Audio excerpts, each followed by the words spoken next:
चली कार्तिक मासर पंचुक व्रत। आज हूँ कार्तिक मासर शेष सोमवार को पंचुकर द्वितीय दिन रही। यह परिप्रेक्षी आम जहाँ देखीचु ओडिशा राज्यर प्रत्येक शैवपीठ में आज भक्त मानकर समागम होइछि। आम आज पहुंचीचु अत्यंत प्राचीन शैवपीठ अस्तरंगर मुदुगल शिव मंदिर रे। यही शैवपीठ में कौन आज पूजार्चना रही है। आज आम जहाँ देखी ब्रह्म मुहूर्त अनेक हविशाली एवं व्रतधारी मैंने आज आसिक महाप्रभु पाखे पूजा पाठ कर सहित पूजारी जोड़े संक्षिप्त मतामत नवा। आज्ञा कौन कहे आज कार्तिक मासर शेष सोमवार को पंचुक व्रत समस्त शैवपीठ चलचंचल रही। अत्यंत प्राचीन शैवपीठ आम मुदुगल पीठ। ये आज कौन रीतिकांति सकाल रही ये हूँ अत्यंत पुरातन शैवपीठ सिद्धेश्वर महादेव मुदुगलर सिद्धेश्वर महादेव। ये कार्तिक मासर प्रथम रु शेष पर्यंत व्रतधारी माने एठाकू आसी थांती। प्रत्येक दिन तांकर कार्यक्रम करी जाई। जेहेतु आज कार्तिक मासर शेष सोमवार सिद्धेश्वर महादेव पीठ रे मुख्य पूजक हिसाब से आज प्रथम द्वार फेटा नीति होता। तापर मंगल आलती करा जायथिला। मंगल आलती पर आमर हनुमान मंदिर शनि मंदिर एठारे पूजार्चना करा जायथिला। तापर साहन मेला करा जायथिला। समस्त गेट खोलिबा परे भक्त माने मंदिर को आसीथिले एवं तांकर हाथ रे फूल चांगुड़ी नबात कदली क्षीर ये सब जिनिस आनी सिद्धेश्वर पाखे कार्यक्रम करी तांकर व्रत आसंता काली की बोधे उद्यापन करेंगे। आमर जो बड़ोसा तिथि रही आसंता काली एठारे बहुत समागम हम आठारे हांडी बसिब।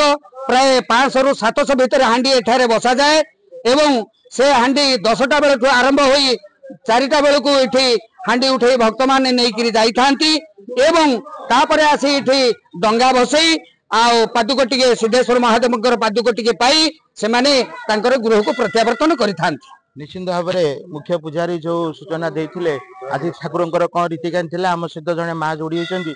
माँ कौन कहे जो आज कार्तिक मासर शेष सोमवार आप व्रत कर कौन कहे जो व्रत कर महिमा कौन रही? महिमा आम सब वर्ष एमती आसु पूर्व पुरुष एमती परंपरा चली रही। सोमवार उपास आज तो सरुची सोमवार करने को आसलु मंदिर। अच्छा केते वर्ष हेलानी आपण करूछथि? माने प्राय जानिला सुनिला दिन सोमवार को चली। जहाँ आप शुणुले माँ जने आप शुणुले जो भावमय कथा आप देखिए यहाँ हूँ संपूर्ण मंदिर परिवेश मुदुगल ऋषि ये तपस्या करते जहाँ पुराण वर्णित रही। से परिप्रेक्षी ये प्राचीन शैवपीठ में प्रत्येक वर्ष कार्तिक मासरे भक्तर समागम हुए। आपको मंदिर परिसर दृश्य आम निश्चित भाव में देखू। यह हूँ संपूर्ण मंदिर परिसर दृश्य। आज सका अनेक व्रतधारी मैंने आसिक मंदिर में पूजार्चना करुँच। गोटे पटे कार्तिक मासर शेष सोमवार अन्य पटे पंचुक रही। माँ कौन कहे माँ प्रभु पाखक आसुँच कौन कहे सोमवार आज पंचुक कर कार्तिक मासर जो पंचुक व्रत कले कौन पुण्य फल मिले? सिद्धेश्वर पीठ को आसती ठाकुर समस्त मनस्कामना पूर्ण करते। सिद्धेश्वर पीठ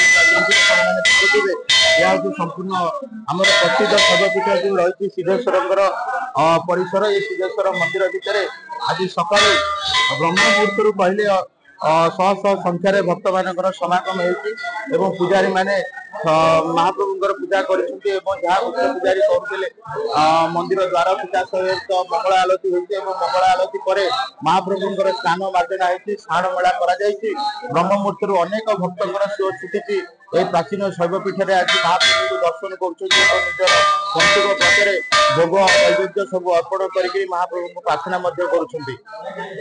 अस्तरंग मुदुगल शैवपीठ आर्य विषय रिपोर्टर्स टुडे।